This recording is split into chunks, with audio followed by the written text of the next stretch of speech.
एक बार की बात है। एक जवान व्यक्ति अपनी आदतों से बहुत परेशान था। उसकी बुरी आदतों की वजह से उसका जीवन नर्क के समान हो चुका था। वह अपने समय की बिल्कुल भी कदर नहीं करता था।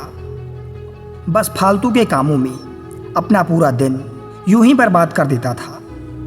वह किसी के भी पास बैठ जाता और लंबी लंबी गप्पे मारकर अपना और दूसरों का भी समय बर्बाद कर देता, जिससे लोगों की नज़रों में उसकी बिल्कुल भी इज्जत नहीं थी।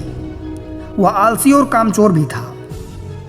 जब भी उसके घर वाले उसे किसी भी काम के लिए कहते तो वो बहाना मारकर उस काम से बचने की कोशिश करता, और अगर किसी कारणवश उसे वह काम करना भी पड़ता तो वो बिना मन के जल्दबाजी में उस काम को करता। और जब घर वाले उसे कुछ समझाते या कुछ कहते तो वो अपनी गलती माने बिना उनसे बहस करता। वह हमेशा ही महत्वपूर्ण कामों और फैसलों को कल पर टाल देता और हर तरह की जिम्मेदारी से खुद को बचाने की कोशिश करता। उसे लगता कि अगर मैं पूरे दिन घर पर आराम से पड़ा रहूँगा तो मुझे खुशी मिलेगी। अगर मैं अपने ऊपर किसी भी प्रकार की जिम्मेदारी नहीं लूँगा और पूरे दिन खाली रहूँगा तो शायद खुशी मिलेगी। अगर मैं सुबह देर रात तक सोता रहूँगा तो शायद खुशी मिलेगी। उसने ये सब करके देख लिया। उसे थोड़ी देर के लिए तो खुशी मिलती, लेकिन फिर उसे पश्चाताप होने लगता। वह अपने समय बर्बाद करने के लिए खुद को कोसने लगता। उसका मन अशांत और वह चिंताओं में डूब जाता। धीरे धीरे वह युवक भी यह समझ चुका था कि उसकी आदतें ही उसकी समस्याओं की जड़ है। वह समझने लगा था कि काम को टालने और समय बर्बाद करने से मेरा कुछ नहीं होने वाला। इससे मुझे थोड़ी देर के लिए तो खुशी मिल जाएगी, लेकिन मुझे आत्मग्लानि और दुख ही होगा। उसने अपने आप को बदलने का प्रयास किया, लेकिन कुछ दिनों बाद वह फिर अपनी पुरानी वाली स्थिति में आ गया। उसके साथ यही क्रम काफ़ी दिनों तक चला। वह पूरी योजना के साथ खुद की आदतों को बदलने की कोशिश करता, लेकिन कुछ दिनों में ही वह अपनी पुरानी आदतों पर वापस आ गया। अब तो वह भी हार मान चुका था। उसे लगने लगा था कि चाहे वह कितना भी प्रयास कर ले, उसे अपनी आदतों से छुटकारा नहीं मिलने वाला। उसका जीवन तो बर्बाद है। अब उसे इसी प्रकार आलस्य से भरा और निराशायुक्त जीवन जीना होगा। यही सोच सोचकर वह बहुत ही उदास और चिंतित रहने लगा। तभी एक दिन उसे किसी ने बताया कि गांव से बाहर वाले जंगल के नीचे एक आत्मज्ञानी बौद्ध भिक्षु अपनी कुटिया बनाकर रहते हैं। तुम उनसे मिलो। उन्होंने बहुत की समस्याओं का समाधान किया है। वो तुम्हारी भी समस्या का कोई ना कोई समाधान अवश्य ही निकाल देंगी। हालांकि उस युवक को भरोसा तो नहीं हुआ, लेकिन अगले दिन वह बौद्ध भिक्षु की कुटिया में पहुंच गया। वहां पहुंचते ही उसे एक अलग तरह की शांति का अनुभव हुआ। कुटिया के चारों तरफ स्वच्छता और शांति थी। कुटिया के बाहर बने एक चबूतरे में बौद्ध भिक्षु अपनी आंखें बंद किए ध्यान में लीन थे। युवक ने उनके सामने जाके उन्हें प्रणाम किया तो भिक्षु ने अपनी आंखें खोली और चेहरे पर हल्की मुस्कान के साथ युवक को बैठने के लिए कहा। युवक ने अपनी सारी समस्या भिक्षु को बताई कि कैसे वो अपनी सभी बुरी आदतों को बदलना चाहता है, लेकिन वो हर बार असफल रहा। भिक्षु ने बिना कुछ बोले पूरी शांति से युवक की बात अंत तक सुनी और फिर मुस्कुराते हुए बोली, तुमने कई बार प्रयास किया, लेकिन तुम असफल रहे, क्योंकि तुम अपने आप को सिर्फ कुछ ही दिनों में बदलना चाह रहे हो। तुम कुछ ही दिनों में सब कुछ ठीक करना चाहते हो, और जैसे ही शुरुआती दिनों में तुम्हें तुम्हारी मर्जी के परिणाम नहीं मिलते, तुम फिर से पुरानी आदतों को अपना लेते हो। जो आदतें इतने सालों में बनी हैं, वो सिर्फ कुछ ही दिनों से नहीं छूट सकती। इसके लिए तुम्हें समय देना होगा। और एक बात हमेशा याद रखो, बुरी आदतों को छोड़ा नहीं जाता, उन्हें केवल अच्छी आदतों में बदला जाता है। जैसे झूठ बोलने की आदत को सच बोलने की आदत से बदला जा सकता है।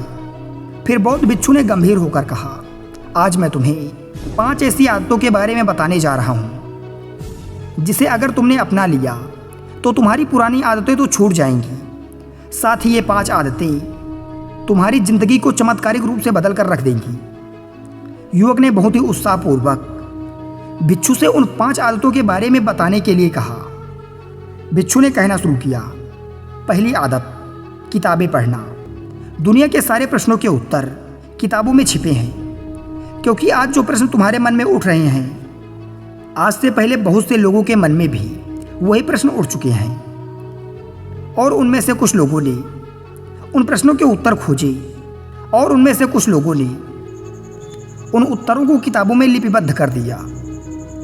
तो तुम उस पूरी प्रक्रिया से गुजरे बिना ही सिर्फ एक छोटी सी किताब पढ़कर अपने प्रश्नों के उत्तर पा सकते हो और उन्हें खुद के लिए प्रयोग कर सकते हो। किसी किताब में तुम्हें एक इंसान अपने जीवन का पूरा निचोड़ दे देता है, जिससे तुम बहुत कुछ सीख सकते हो। और इसके साथ ही किताबें पढ़ने से तुम नई चीज़ें सीख पाओगी, खुद की कमियां जान पाओगी। तुम्हारे मन में नए और सकारात्मक विचारों का जन्म होगा, जो तुम्हारे जीवन में आगे बढ़ने में मदद करेंगे। दुनिया का हर एक सफल इंसान किताबें जरूर पढ़ता है, इसीलिए तुम भी आज से सकारात्मक और अच्छी किताबें पढ़ने के लिए समय निकालो। ये आदत तुम्हारे जीवन में एक चमत्कारिक बदलाव लाएगी। बौद्ध भिक्षु ने आगे कहा। दूसरी आदत है लिखना। लिखना अपने आंतरिक अस्तित्व से जुड़ाव पैदा करने का एक बेहतरीन तरीका है। जब हम हर रोज़ लिखने की आदत डाल लेते हैं, तो हमारा सच्चा आंतरिक स्वरूप हमें महसूस होने लगता है। लिखने का सबसे बड़ा फायदा ये है कि जब हम लिखने बैठते हैं तो हमारा मन भटकना बंद कर देता है और उस विषय पर केंद्रित होता है जिसके बारे में हम लिखना चाहते हैं। हमारे मन में हर समय कई सारे विचार चलते रहते हैं, लेकिन लिखने से हमारे मन के वो विचार गायब हो जाते हैं। बिच्छू ने अपने मस्तिष्क पर उंगली रखते हुए कहा कि हमारा दिमाग विचारों को इकट्ठा कर उन्हें याद करने के लिए नहीं है, बल्कि नए विचारों को पैदा करने के लिए है। और जब हम पुराने महत्वपूर्ण विचारों को एक जगह पर लिख लेते हैं, तो हमारा दिमाग नए विचार पैदा करने के लिए स्वतंत्र हो जाता है। हमारे जीवन में हमें हर रोज़ कुछ महत्वपूर्ण अनुभव होते हैं, लेकिन जब हम उस अनुभव से बाहर निकल जाते हैं, तो उस अनुभव का प्रभाव कम होने लगता है या हम उसे भूल जाते हैं। इसीलिए महत्वपूर्ण विचारों और अनुभवों को तुरंत लिख लेना चाहिए, क्योंकि समय पड़ने पर हमें वो विचार दोबारा याद आएं, ये जरूरी नहीं। भिक्षु ने कहा। तीसरा, रोज कुछ समय ध्यान करने की आदत डालो। ध्यान वो माध्यम है जो तुम्हारी हर तरह की मानसिक समस्या का समाधान कर देता है। जिंदगी की ज़्यादातर समस्याओं का कारण लोगों का अतीत या भविष्य के विचार में खोए रहना है, और ध्यान तुम्हारे इसी समस्या का समाधान कर देता है। ध्यान लगाने से आपके दिमाग की कार्य क्षमता बढ़ती है। आप बेहतर तरीके से सोच समझ पाते हैं, क्योंकि मेडिटेशन आपके दिमाग में ग्रे मैटर वॉल्यूम बढ़ाकर ब्रेन सेल्स को स्वस्थ बनाने में मदद करता है, जिससे आप तनाव, डिप्रेशन जैसी मानसिक समस्याओं से राहत पा सकते हैं। ध्यान एक ऐसी क्रिया है जिससे आप स्वयं पर भी पूरी तरह से काबू पा सकते हैं। अपने मन, बुद्धि, विचारों पर पूरी तरह से संयम रख सकते हैं। ध्यान में इतनी ताकत है कि यह आपके शरीर के हर रोग को दूर कर सकता है, चाहे वह मानसिक हो या शारीरिक। यदि आप रोजाना ध्यान करते हैं तो आप ईश्वरीय शक्ति से जुड़ने लगते हैं। भिक्षु ने कहा। चौथी आदत जो पूरी तरह से तुम्हारी जिंदगी को बदल कर रख सकती है, वो है शुक्रिया अदा करने की आदत। जो कुछ भी तुम्हारे पास है उसके लिए शुक्रिया अदा करो। अगर हम अपना ध्यान क्या नहीं है से हटाकर हमारे पास क्या है पर ले जाएंगे, तो हम पाएंगे कि हमारे पास बहुत कुछ है। हम देखेंगे कि हमें जितना प्राप्त है वो इस दुनिया में बहुत से लोगों के लिए एक सपना है। कभी यह मत सोचो कि मैं जब किसी बड़े मुकाम पर पहुंच जाऊंगा तब खुश हो जाऊंगा, कुछ बन जाऊंगा तो खुश रहूंगा। बल्कि आज जो तुम्हारे पास है, आज जो अच्छी घटनाएं तुम्हारे साथ घट रही हैं, उनमें खुशी ढूंढो। हमारे पास रहने के लिए घर है, खाने के लिए भोजन है, पहनने के लिए कपड़े हैं, सांस लेने के लिए स्वच्छ वायु है, पीने के लिए पानी है। तुम इसके लिए भी ईश्वर का आभार प्रकट कर सकते हो, क्योंकि दुनिया में बहुत से लोगों को तो ये भी नसीब नहीं है। और खुशी कभी भी किसी बाहरी चीज़ से नहीं मिलती। खुशी इससे नहीं मिलती कि हमने क्या खरीद लिया, क्या ले लिया, हम क्या बन गए, बल्कि हमें खुशी तब मिलती है जब हमें अंदर से यह महसूस होता है कि हमारे जीवन में कुछ गायब नहीं है, हमारे पास बहुत कुछ है। और जब हम उस पर ध्यान देते हैं तो आभार व्यक्त करने की आदत हमें बार बार यही याद दिलाती है कि हमारे जीवन में कोई कमी नहीं है, बल्कि हमारे पास तो बहुत कुछ है। भिक्षु ने थोड़ा गंभीर होकर कहा, इन 5 आदतों में जो सबको अपनानी चाहिए वो है आभार व्यक्त करने की आदत, क्योंकि यही वो आदत है जो तुम्हारी ज़िंदगी को सबसे ज़्यादा सकारात्मक तरीके से बदल कर रख सकती है।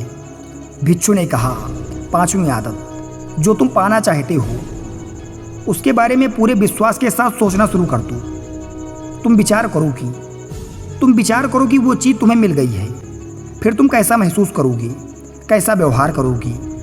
वैसा ही व्यवहार आज करो। खुद को उस सफलता और उस चीज़ को जिसे तुम पाना चाहते हो उसे हासिल करता हुआ देखो और महसूस करो कि हमारे मन में जिस तरह के विचार उठते हैं, जिन चीज़ों के ये सपने देखता है, ये उन चीज़ों को पाने की जिद शुरू कर देता है, उन्हें अपनी तरफ आकर्षित करता है। ध्यान रहे, कोई सेनापति युद्ध जीतने से पहले उस युद्ध को अपने मन में कई बार जीत चुका होता है। उसी प्रकार सफलता हासिल करने से पहले हमें उस सफलता को कई बार अपने मन में प्राप्त करना होता है। इसीलिए जो भी बनना या पाना चाहते हो उसे अपने मन में पूरे विश्वास के साथ सोचना और महसूस करना शुरू करो। अगर तुमने इन 5 आदतों को अपनी ज़िंदगी का हिस्सा बना लिया तो तुम्हारी ज़िंदगी चमत्कारिक रूप से बदलना शुरू हो जाएगी। इतना कहकर बौद्ध भिक्षु पुनः ध्यान में लीन हो गई। उस व्यक्ति ने भिक्षु के सामने यह प्रण किया कि वो इन 5 आदतों को अपने जीवन में अवश्य अपनाएगा, और भिक्षु का आभार प्रकट करते हुए उन्हें प्रणाम कर वहाँ से चला गया। साथियों, उम्मीद करते हैं आपने इस कहानी से कुछ ना कुछ जरूर सीखा होगा। धन्यवाद।